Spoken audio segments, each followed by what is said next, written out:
Hare Hare Krishna, Krishna Krishna, Hare Hare, Hare Rama, Rama Rama, Hare Hare.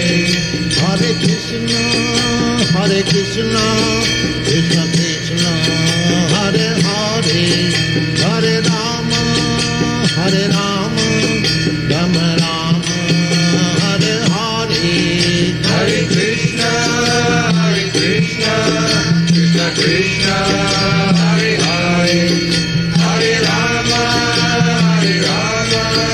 Rama Rama, Hare Hare. Hare Krishna, Krishna Krishna, Hare Hare, Hare Rama, Rama.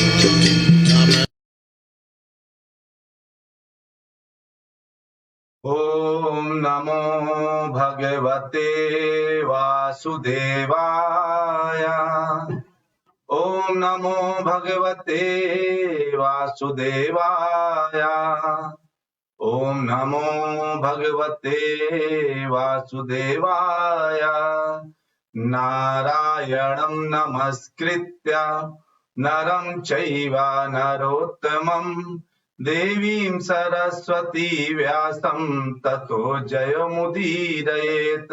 Nashtya Prayeshu Abhadreshu Nityam Bhagvat Sevaya Bhagavati Uttama Shloke Bhaktir Bhavati Naishtiki.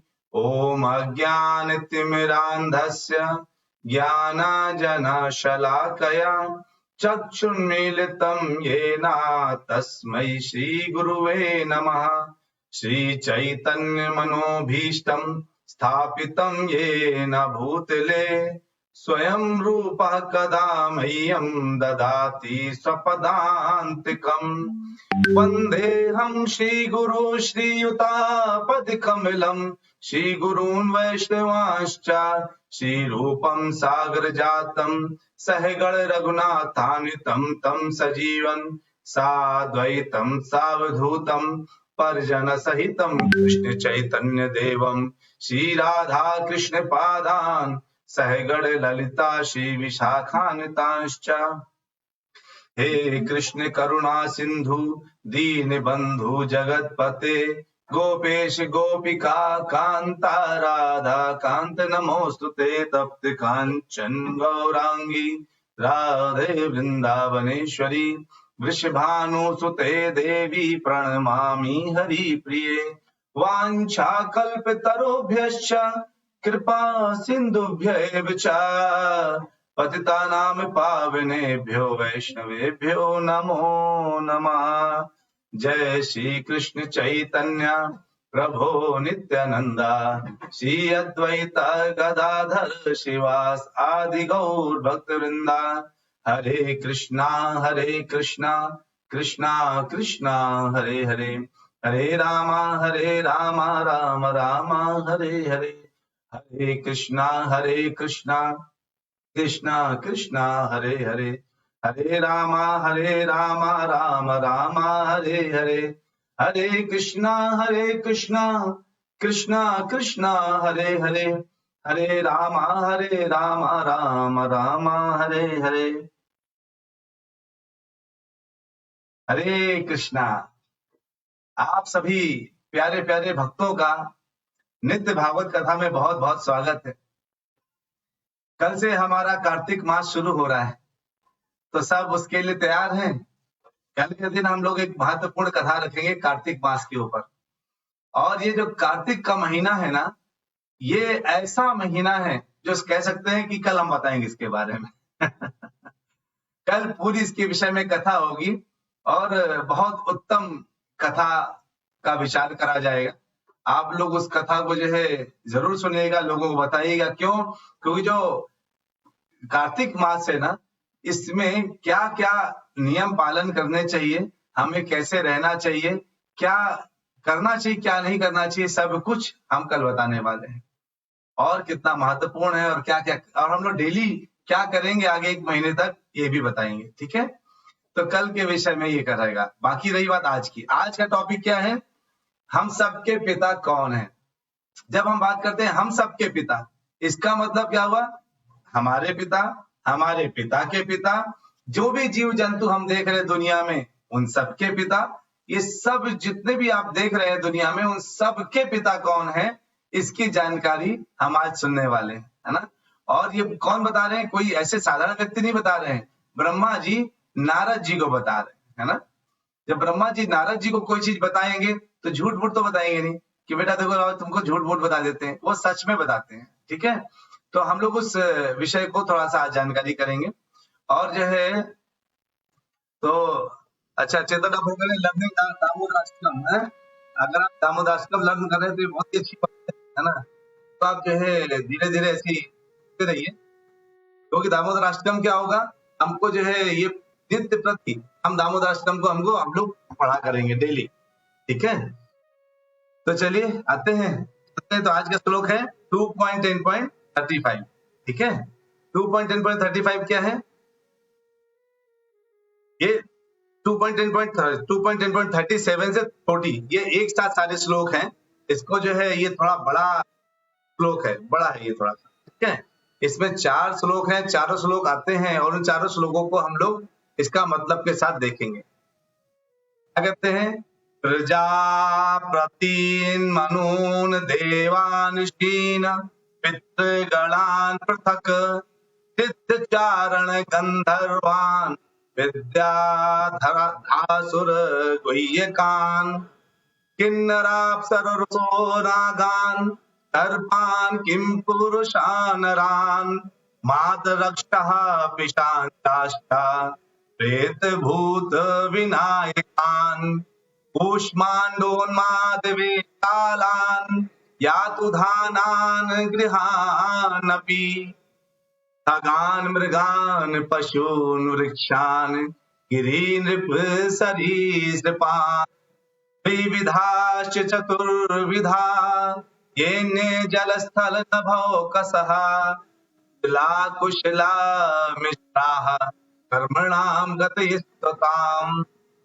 गतयस्तुत्माः। यानी हम लोग ये देख रहे हैं कि ये जो 4 श्लोक हैं, इन चारों श्लोकों में कितना उत्तम तरीके से ब्रह्मा जी ने एक बार में संस्कृत भाषा की खास बात, क्या खास बात है कि जो है इन चारों श्लोकों में कितना चीजें, कितना डाल दिया गया। अभी एक एक शब्द का मतलब समझे, मैं इसको थोड़ा सा इंक्रीज करूंगा आपके लिए ताकि आपको आराम से दिखता रहे। आप बताइए आपको दिख रहा है कि नहीं, ठीक है।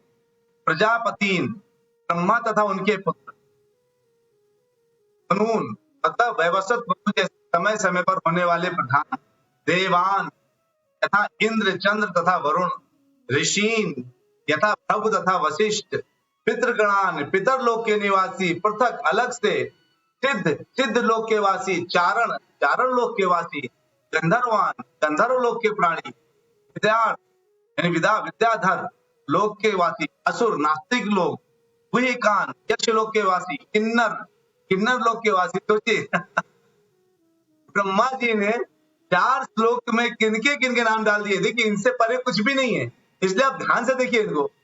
अप्सरा लोक के सुंदरियां, नागान लाग लोक के नागतुल्य वासी, सर्पान सर्प लोक के वासी, किम पुरुष लोक के बंदर जैसे वासी, हरान पृथ्वी के वासी, मात्र लोक के वासी, रक्षा राक्षसी लोक के वासी, किम पुरुष लोक के बंदर जैसे नारायण सॉरी मात्र हो गया, रक्षा, और पिशाच लोक के वासी, प्रेत लोक के वासी, भूत आत्माएं, विनायकान पिशाच विनायक, कुष्मान मायाजाल, उन्माद पागल, वेताल, यातुधानान बुद्ध विशेष, ग्रहान शुभ और अशुभ नक्षत्र, भी खगान पक्षी, मृगान जंगली पशु, पशून घरेलू पशु, वृक्षान भूत, गिरीन पर्वत, नृप हे राजन सरीसृपान देखने वाले जीव। और इसके बाद क्या कहते हैं?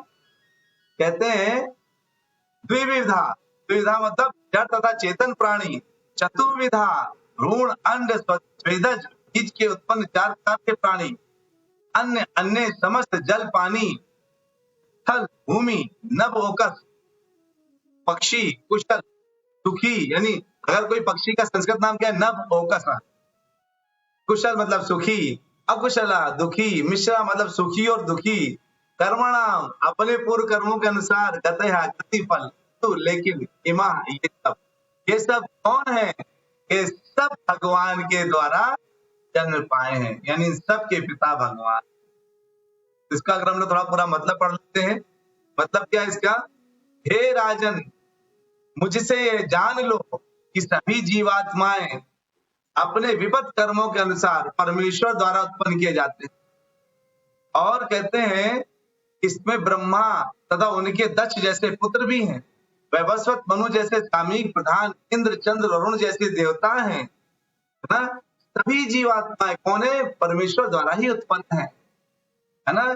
कहते हैं चंद्र वरुण जैसे देवता, भृगु व्यास वशिष्ठ जैसे ऋषि महर्षि, पितृलोक लोक के वासी, चारण गंधर्व विद्याधर असुर यक्ष किन्नर तथा देवदूत, नाग बंदर जैसे किम पुरुष, मनुष्य मातृलोक के वासी, असुर पिशाच भूत प्रेत उन्मादी, शुभ अशुभ नक्षत्र विनायक, जंगली पशु पक्षी घरेलू पशु, सरीसृप पर्वत जड़ तथा चेतन जीव, जरायु अंडज स्वेदज और उद्भज जीव, अन्य समस्त जल तथा आकाश के सुखी दुखी अथवा मिश्रित सुखी दुखी जीव सम्मिलित है, ये सभी अपने पूर्व कर्मों के अनुसार परमेश्वर द्वारा सृजित होते हैं।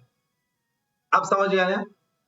यानी कि हमने देखा चींटी से लेकर के ब्रह्मा जी तक सब सब कौन है?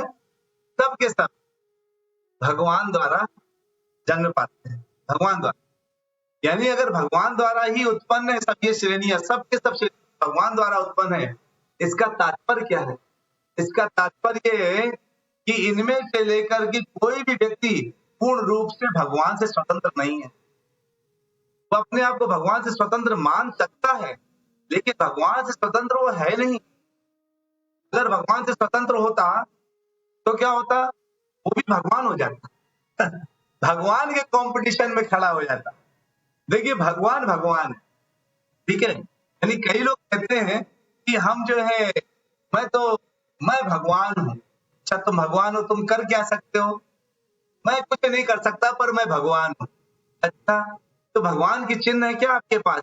कोई चिन्ह नहीं, पैर चरणों में चिन्ह नहीं है, भाव नहीं है, लेकिन तब भी मैं भगवान हूं।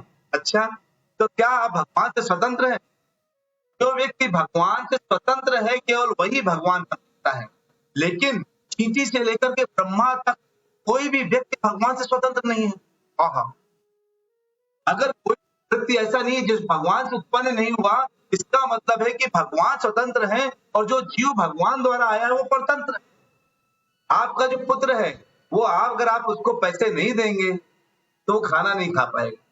अगर आप उसको खाना नहीं देंगे तो खाना नहीं खा पाएगा, स्कूल में एडमिशन नहीं कराएंगे तो स्कूल में जाके खुद एडमिशन नहीं लेगा। इसका मतलब है कि वो स्वतंत्र नहीं है, वो परतंत्र है, आप डिपेंडेंट है। यानी आपके 2 पुत्र हैं या 3 पुत्र हैं ना, तो जो है अगर 2 या 3 पुत्र हैं तो दोनों तीनों पुत्र आप पर डिपेंडेंट है। भगवान के सारे पुत्र हैं तो क्या भगवान पर डिपेंडेंट नहीं होंगे? हाँ, ये भगवान पर डिपेंडेंट है सबके सब। और शशिवाला माता जी कहती है सिर्फ मनुष्य ही भगवान के नाम का जाप कर सकता है। बिल्कुल सही बात माता जी। और स्वतंत्र है इसलिए वो कर सकता है कि थोड़ा बहुत फ्रीडम भगवान ने सारे जीवों को दी है कि देखो अब तुम्हें इस समय पर या तो तुम मेरे नाम का जाप कर लो या तुम क्या करो कि तुम जाप ना करो और परेशान होकर के घूमते रहो। या तो तुम या तो मेरे नाम का जाप कर लो या तो परेशान घूमते रहो। क्यों? क्योंकि जो भगवान के नाम का जाप नहीं करेगा वो परेशानी घूमेगा।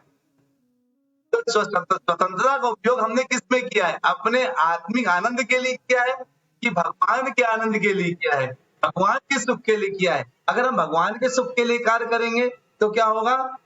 हम भगवान की तरह स्वतंत्र हो जाएंगे। अरे ऐसे कैसे? तो भगवान कहते हैं ना वो मेरे प्रकृति को प्राप्त करता है, जो है सत्यम कीर्तन तो हम सतत मेरे कीर्तन करता है, जो मेरा भजन करता है मेरी प्रकृति को प्राप्त करता है। अब प्रकृति क्या है? प्रकृति के कोई भी जीव जन्म जो है संभव है केवल और केवल माँ से माँ ही जन्म दे सकती है। कभी आपने किसी पिता को जन्म देते हुए देखा क्या? माँ गर्भ धारण करती है और पुत्र पैदा करती है, पुत्री पैदा करती है, जन्म बच्चों को माँ देती है, इसलिए माँ को महान माना जाता है। लेकिन माँ क्या स्वयं जन्म दे सकती है? तब जब तक जो है पिता उसमें सम्मिलित ना हो। पिता का सम्मिलित होना जरूरी है ना? तो भगवान क्या कहते हैं? भगवान साफ साफ कहते हैं, हाँ प्रकृति माँ है, लेकिन उसका तो बीज देने वाला कोई पिता होगा ना। वो पिता कौन है? भगवान कहते हैं सर्वयोनिषु कौन्तेय मूर्तयः संभवन्ति याः। सर्वयोनिषु कौन्तेय, हे कुंती पुत्र, सर्वयोनिषु सभी समस्त योनियों, मूर्तयः यानी इनका जो स्वरूप है, संभवन्ति याः प्रकट हो सकते हैं। कैसे? तासाम ब्रह्म महद्योनि अहम बीजे प्रदापिता। अरे मैं बीज प्रदापिता हूं उनका, मैंने उनको बीज दिया है। उन सबों का जो परम जन्म स्रोत है वो मैं हूं। यानी क्या है? अगर मैंने बीज नहीं दिया होता तो प्रकृति जन्म कहां से? तुम ये समझ लो कि समस्त प्रकार के जीव योनियां इस भौतिक प्रकृति में जन्म द्वारा संभव है और उनका जन्म प्रकृति करती है, लेकिन उसका बीज प्रदाता पिता तो मैं हूं, भगवान कहते हैं। अब सोचिए, अगर भगवान जो है जन्म बीज प्रदाता पिता है और प्रकृति माँ है, तो सबका पिता कौन हो गया? तो जब प्रकृति से पूछेंगे तो प्रकृति बोलेगी बेटा तुम्हारे पिता। तो कृष्ण साफ साफ कहते हैं अहम बीज प्रदापिता। चाहे वो किसी भी जाति धर्म, किसी भी जीव जंतु हो, नभचर हो, जलचर हो, जलचर हो, कोई भी जीव जंतु हो, कोई भी हो दुनिया में, क्या है? जन्म किसके द्वारा होता है? कृष्ण के द्वारा हो। अचर हो या चर हो, जो आप पत्थर देख रहे हैं, पत्थर, वो पत्थर भी जो है अगर किसी के द्वारा जन्म लेता है तो पिता कृष्ण है। अगर पिता कृष्ण नहीं होते, पिता ने अगर वो पत्थर के लिए सामग्री नहीं दी होती तो क्या होता? वो सामग्री नहीं आती। यहाँ पर कुछ भी आप देख पा रहे हैं, कोई भी तत्व तो देख पा रहे हैं, एल्युमिनियम, गोल्ड, सिल्वर, इसमें आप लकड़ी जिसमें आप बैठे हुए हैं, जमीन में जो बढ़िया टाइल्स बिछाते हैं, वो टाइल्स किसने जन्म दिया है? अहम बीज प्रदापिता। चर अचर सब चीज का बीज प्रदापिता कौन है? वो मैं हूं, भगवान कहते हैं। अब बताइए, और हमने अपने पिता को भूल रखा है। क्यों भूल रखा है पिता को? क्योंकि हमें ज्ञान नहीं हमारे पिता कौन। पिता के बारे में कौन बताता है? पिता के बारे में माँ बताती है कि बेटा, अगर कोई व्यक्ति पूछना चाहे मेरे पिता कौन है, तो माँ बोलती है कि बेटा तुम्हारे पिता। अगर वो माँ की बात नहीं मानता, अगर बच्चा माँ की बात नहीं माने कि माँ तुम झूठ बोल रही है, मेरे पिता नहीं हो सकते, क्या आप जो बताओ, आप मत बताओ, मैं खुद अपने पिता का पता, अपने पिता का स्वयं पता अगर बच्चा करने के लिए चल पड़े या चलना शुरू कर दे तो क्या होगा? वो ढूंढता रहेगा। तो जी अगर मान लीजिए वो सोचे कि चलो मेरी उम्र अगर 20 साल है तो मेरे पिता 35 साल के ऊपर होंगे और 60 साल के अंदर होंगे।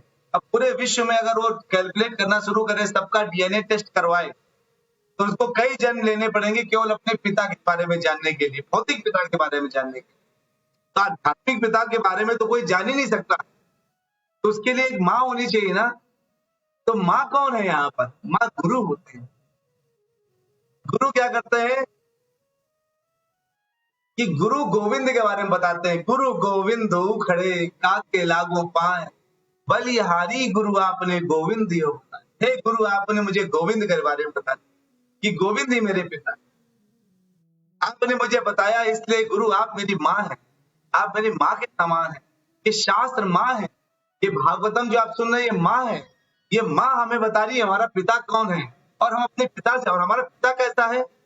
और अनंत पैसा है, अनंत लक्ष्मी है, उनकी हजारों लाखों लक्ष्मियां उनकी सेवा करती हैं, और सभी कारणों के कारण तो हमारे पिता हैं। और हमारे पिता दुखी क्यों होते हैं? देखो मेरा बच्चा भीख मांग रहा है, या नीचे बैठ करके नौकरी कर रहा है, ये कर रहा है, वो कर रहा है, तकलीफ दुखों के साथ झेल रहा, उसका पिता मैं हूं। अगर वो मेरे पास आ जाए तो उसके सारे दुखों का नाश तो मैं कर सकता हूं। सारे दुखों का नाश मैं कर सकता हूँ। सोचिए अगर कोई पुत्र है जिसका पिता करोड़पति है और तो पता नहीं कि ये करोड़पति व्यक्ति मेरा पिता है और वो दर दर भटक करके ठोकरे खा करके कमा करके अपना घर का खर्चा चलाता हो, लेकिन अगर उसको पता चल जाए, कोई बता दे कि बेटा तू दर दर क्यों ठोकर खा रहा है, देख तेरा पिता तो बैठा हुआ है, तू उसके पास क्यों नहीं चला जाता। अगर वो पुत्र अपने पिता के शरण में चला जाए और पिता अपने पुत्र को पहचान कर अपने पास रख ले, तो क्या उसके बाद उस पुत्र को ठोकर खाना पड़ेगा?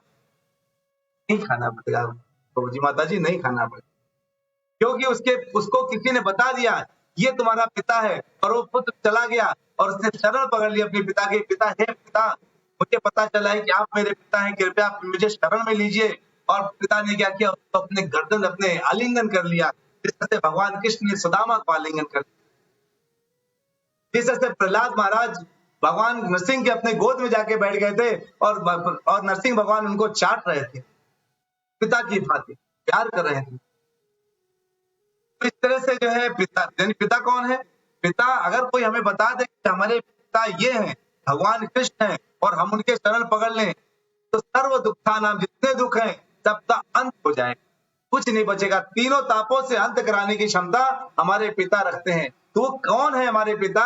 कौन है जो सभी कारणों के कारण है? हमें ये जानना जरूरी। भगवान क्या कहते हैं फिर से देखिए, सर्वयोनिष्ठया मूर्तया संभवन्त्या तासाम ब्रह्म महाद्युति अहम बीज प्रदापिता। अरे मैं तुम्हारा पिता हूँ, तो मेरी शरण में क्यों नहीं आता? क्यों दर दर भटक रहा है? क्यों तू ठोकरे खा रहा है? भगवान कहते हैं सर्वधर्मान परित्यज्य माम एकम शरणम भजा। भगवान उनसे करें, अरे तू सारे धर्मों को त्याग करके मेरी शरण में क्यों नहीं आ जाता? ये देखिए भगवान किस तरह से, भगवान के रोम छिद्रों से क्या निकल रहे हैं? ब्रह्मांड निकलते हैं, और उन रोम छिद्रों से जो ब्रह्मांड निकल रहे हैं, उन ब्रह्मांड के अंदर हमारा ये ब्रह्मांड भी है जिसमें हम रहते हैं, और उनसे सब कुछ महातत्व तो निकलता है, उससे महातत्व से पूरी प्रकृति बनती है। ब्रह्मा जी आते हैं, भगवान विष्णु से ही भगवान ब्रह्मा जी आते हैं, और ब्रह्मा जी आकर तो ब्रह्मा जी सारे जीव जंतु जितने भी आपको दिखते हैं सबको वो आगे एक्सटेंशन करते हैं, उनका जन्म देते हैं, आगे पैदा करते हैं, यानी उनको प्रकट करते हैं। पैदा करने से अच्छा शब्द है प्रकट करते हैं, है ना। राधा माता जी कोई बात नहीं, आज आप लेट हैं लेकिन आप आ गई, अच्छी बात तक ना, हमें आना चाहिए बिल्कुल। तो शुरू का सुन लीजिएगा बाद में इस कथा के बाद। तो जो है हम तो हमारे भगवान के एक अंश, भगवान तो हमारे मुरली मनोहर है, आराम से जो है सुकून के साथ, उनको कुछ भी नहीं दिखे, सुकून से। अगर आप देखिए मेरे पीछे इधर आपको दिख रहा है ना, ये भगवान हमारे जैसे मुरली आराम से खड़े मुरली बजा रहे हैं, पूरे ब्रह्मांड के स्वामी हैं और आनंद लेते रहते हैं ना। और उनके एक अंश में गर्भोदशा विष्णु, जिनके रोम छिद्रों से क्या निकल रहे हैं? ब्रह्मांड निकल रहे हैं, और एक रोम छिद्रों से, यानी एक रोम से ब्रह्मांड निकलते हैं, और वो ब्रह्मांड क्या होते हैं? उनमें प्रकृति बनती है, और फिर भगवान उसी प्रकृति को अपना बीज देते हैं, और उससे ये सृष्टि बनती है, और तभी भगवान कहते हैं अहम बीज प्रताप। समझ में आया? ये पूरा एक दूसरे पर कनेक्टेड कैसे है, कनेक्शन ही मैं बताना चाहता। तो जो है भगवान ने ये भी बोला, देखिए कहते हैं भूमिरापो नलो वायु मनो बुद्धिरेव च अहंकारा इति में न प्रकृतिष्ठा। क्या कह रहे हैं कि पृथ्वी, जल यानी आपा मतलब जल, अनलह मतलब अग्नि, वायु मतलब वायु, खम मतलब आकाश। कहते पृथ्वी, जल, अग्नि, वायु, आकाश, वायु, मन, बुद्धि, अहंकार, ये 8 प्रकार से विभिन्न मेरी भिन्न प्रकृतियां हैं।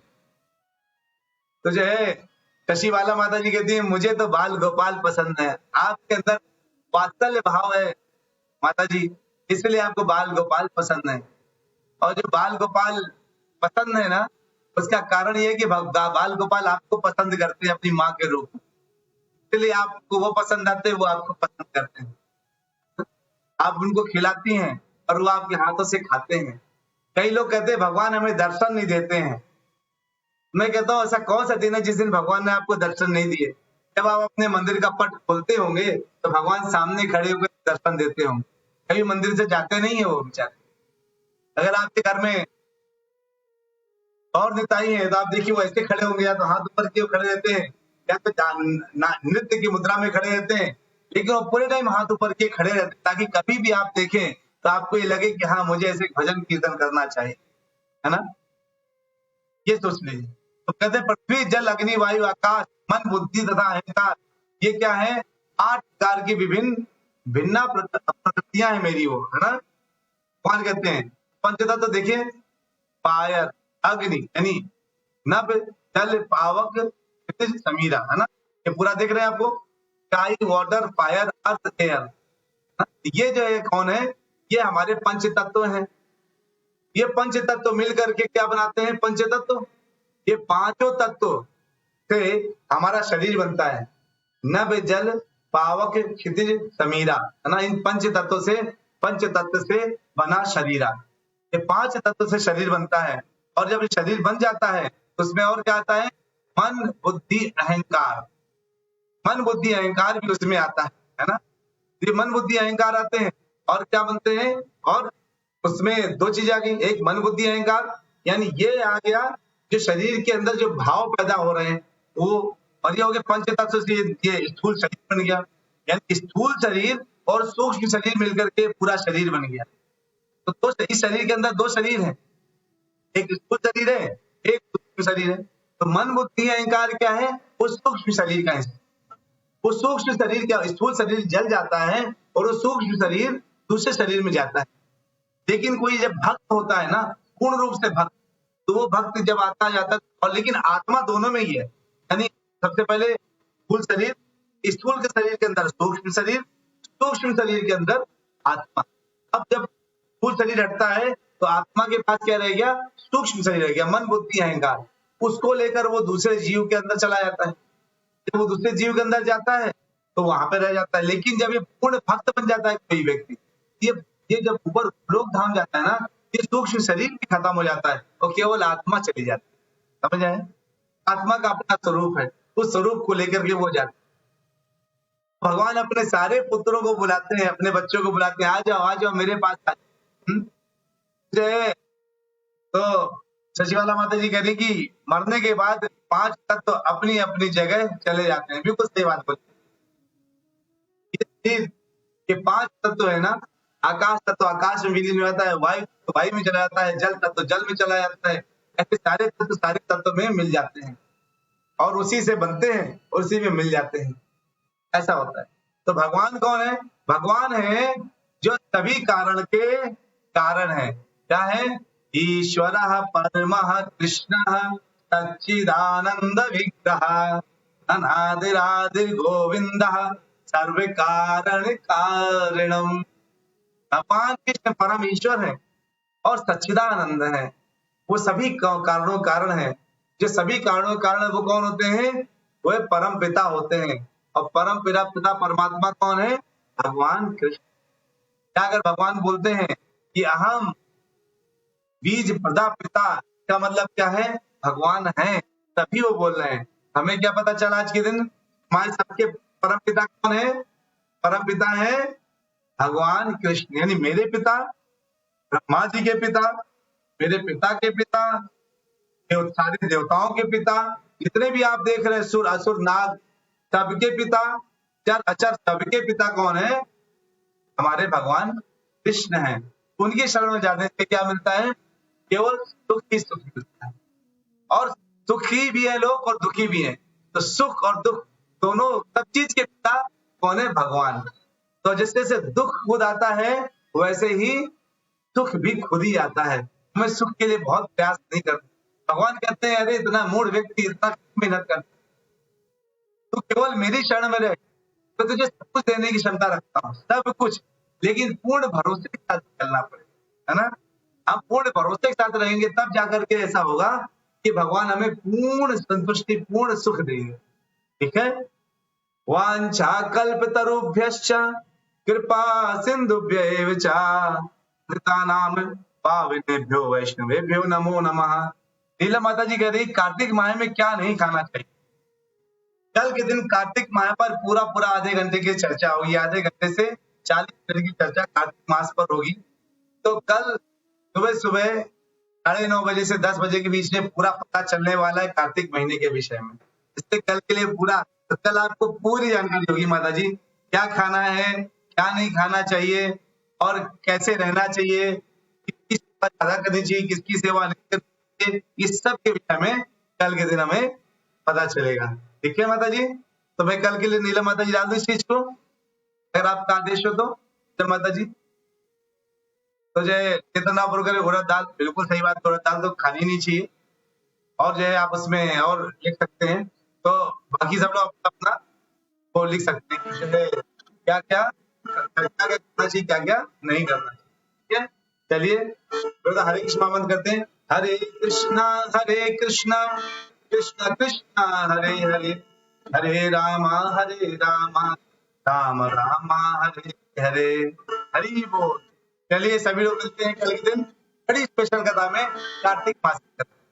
ठीक है, चलिए हरे कृष्ण हरे कृष्ण।